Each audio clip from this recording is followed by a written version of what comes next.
So our water temperature today, right now, it's I'm looking at it at 37.6 degrees.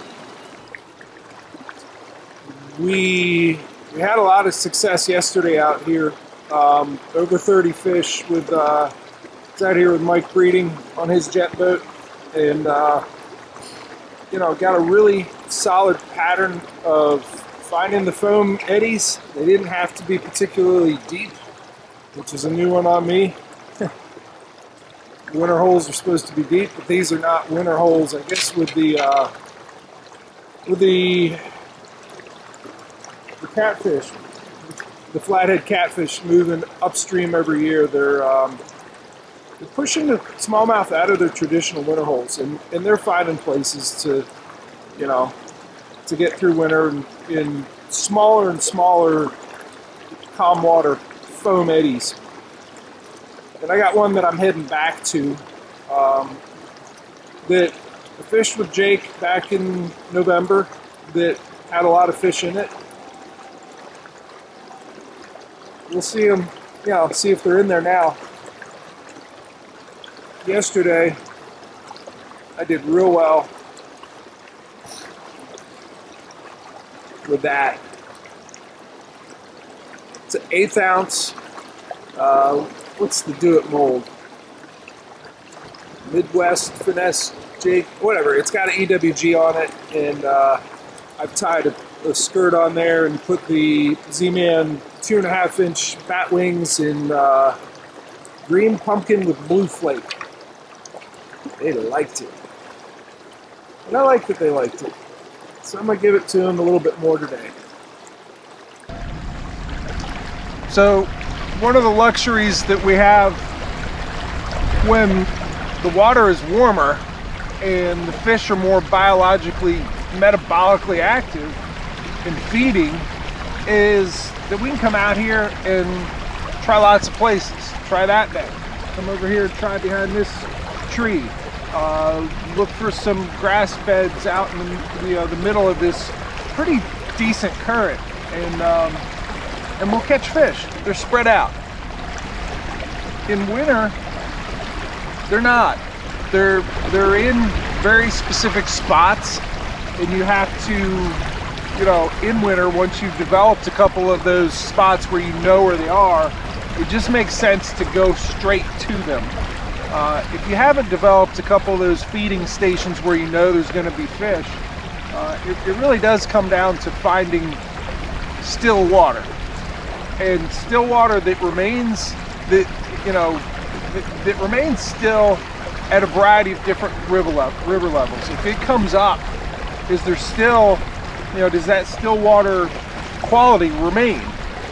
If it doesn't, if it's still water when it's low, and it's fairly lowish and clear right now, there's more still water areas than, you know, if you put another 3, 4, 5, 6, 7, 8, 9 feet of water in this river,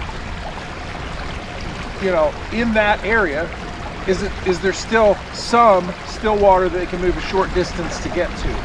That's the key. And you don't always know, you don't always know what those spots are unless you've hit them multiple times, moving from, you know, late summer into fall into early winter. That's where you really learn where those spots are. And I've got one that I'm doing that exactly, and I'm making a beeline for it. I'm going directly to it. This bank looks nice, but I'm not going to waste time fishing it because I got a spot, and I'm making a long run to get to it, and I'm going to park on it and be patient with it. And if, you know, I catch a bunch of fish there, that's cool.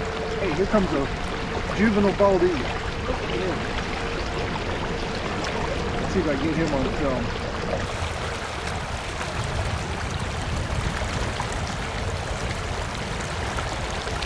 Yeah, he's all splotchy. He doesn't have the white head yet. Very cool. That's the cool kind of stuff you see out here in winter. I love it. But back to what I was talking about, you know, I'm going directly to that spot and I'm going to fish it. You know, I don't need to explore and find new spots. I've got a spot and I'm, you know, gonna go put a jig on it. Truth be told, there's about 4 or 5 different holes that I, you know, have planned for today, and this is the first. And these are ones that I kind of identified back in mid-November. You know, if they show themselves, you know, near a spot or in an area that is, you know, as the water is cooling down, anchored off of that in the back of that grass bed. But, you know, November is important for identifying potential places where you're going to find these fish. And the back end of this grass bed was one of those places, and I pulled right up to it and whacked it. And there's, I mean, that was first cast right there with this jig. The history of, you know, being here middle to end of November, where those water temps were really, you know, mid to upper 40s, is how you identify spots where they're likely to be all winter long. Nice 17¼ inch, you know, 37 degree water basically. Nice fish. He whacked it too. So, you know, if you're winter fishing for the first time, think of where you caught him in November. Start there. Find that still water. Put a jig on it.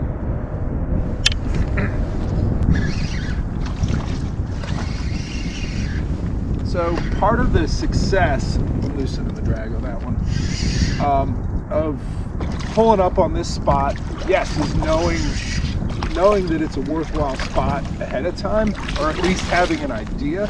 But the other part is getting stationary. And I did it with a rear anchoring.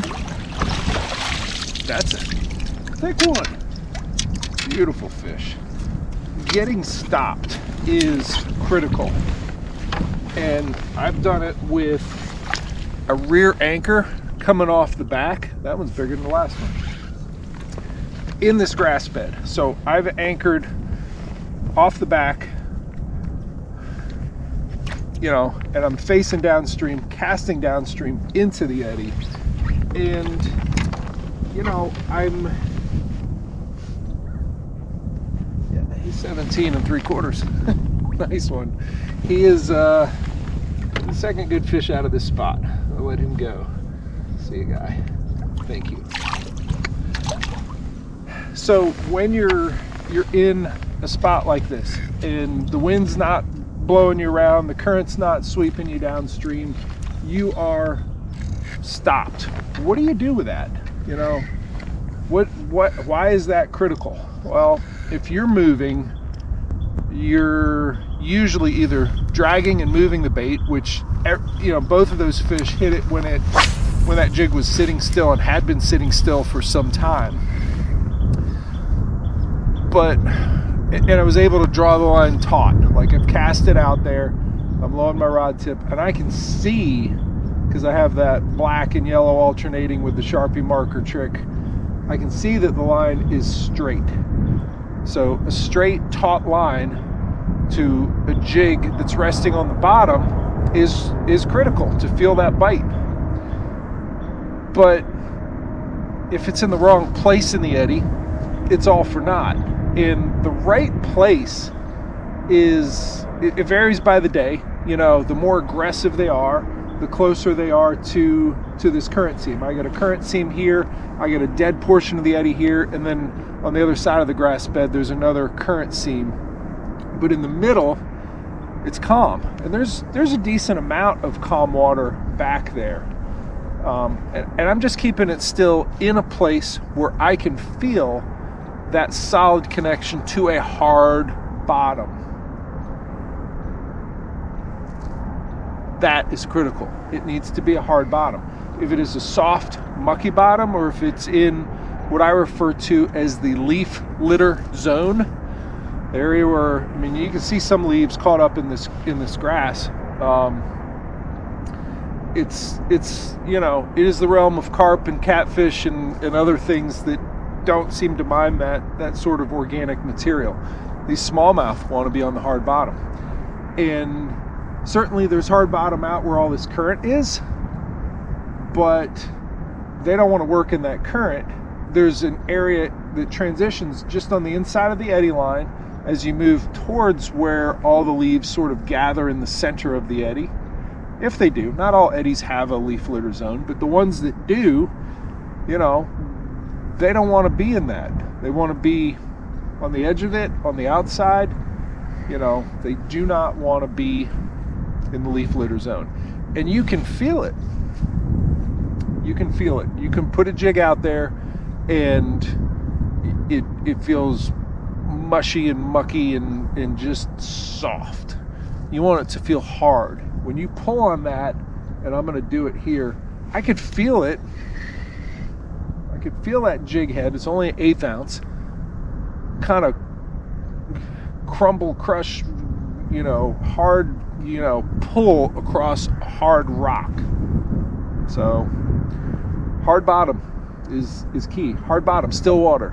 Hard bottom, still water. That's it. And it's not it. You gotta let it sit. You need to set a trap, not entice a bite, because the right baits are gonna have that inherent just sort of always moving, but never going anywhere. Always in motion, never going anywhere. You know, the claws on that trailer are constantly moving. The skirt material is down there moving. And when the fish comes across it, it looks like, you know, it looks like a crayfish in 37-degree water, which isn't going anywhere. But his antenna's like kind of flipping around a little bit. He might have a claw or a leg that kind of reaches over to the next, you know, little pebble to hold on to. But he ain't going anywhere fast. Not like summer where they scoot. We're gonna take a look at the area where I caught those two fish, and I want you to take a look at, I'm gonna put this camera down there, and you're gonna look at the bottom. You're gonna see the leaf litter zone, you're gonna see a log at the edge of it, and then you're gonna see it open up into a harder bottom. And I'm hoping this will help you kind of conceptualize that you need to feel that hard bottom when you put a jig out there, and not a leafy, mucky bottom. Let's take a look.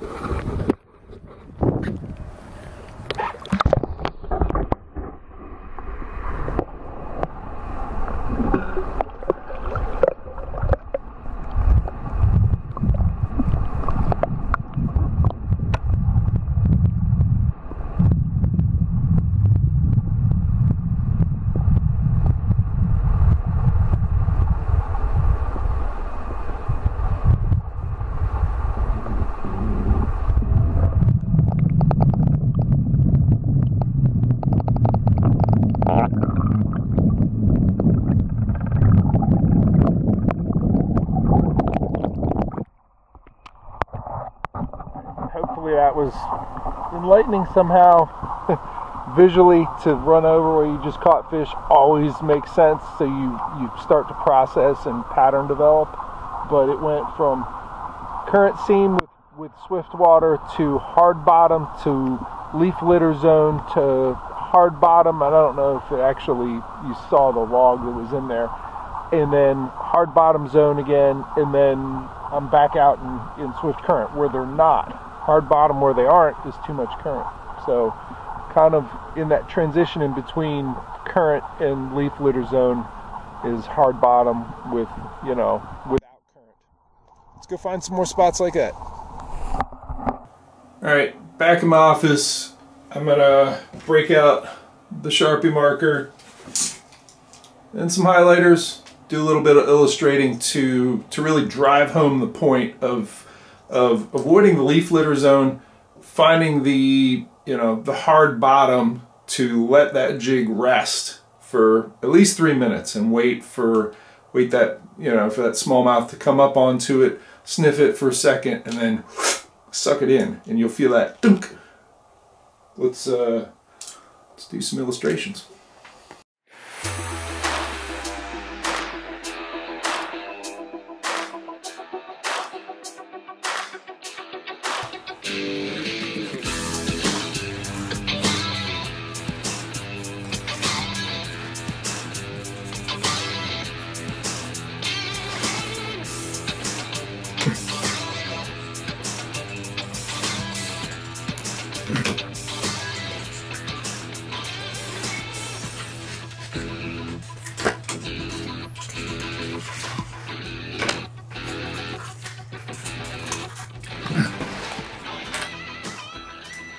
Alright, here I am in my kayak with a rear anchor off the back, and I'm sitting in the grass bed, and there's an eddy out in front of me that extends way downstream, and you have the swift current on one side and the swift current on the other, and it's all hard bottom, but it's swift current. They don't want to be there. And in the center you have the leaf litter zone. And that's totally dead current, but it's leafy. They just don't like it. There was a log along one side, sort of in that leaf litter zone, just as it was transitioning to that hard bottom that had no current. And both of the fish I caught were just on the outside of that log, just on the outside of the leaf litter zone, but not so far out that they were in the swift current. They were, you know, they were right in this area here. They were kind of hanging out near the swift current, but really not in it. I was able to take that 1/8 ounce jig, and it settled hard on the bottom, and I just sat there and wait, and they went dunk, and two nice fish on the outside. You could sort of play the same thing out, you know, whether it's a grass bed or a ledge eddy or a shoreline rocky point eddy. They have the same sorts of transitions from swift current hard bottom to no current hard bottom on the edge to the leaf litter zone, and you're going to feel the difference when you put a jig out there. You're going to plunk one in the middle here and pull it along, and you'll probably pull a leaf in with it. But stay out of this area and fish this transition area with hard bottom, no current.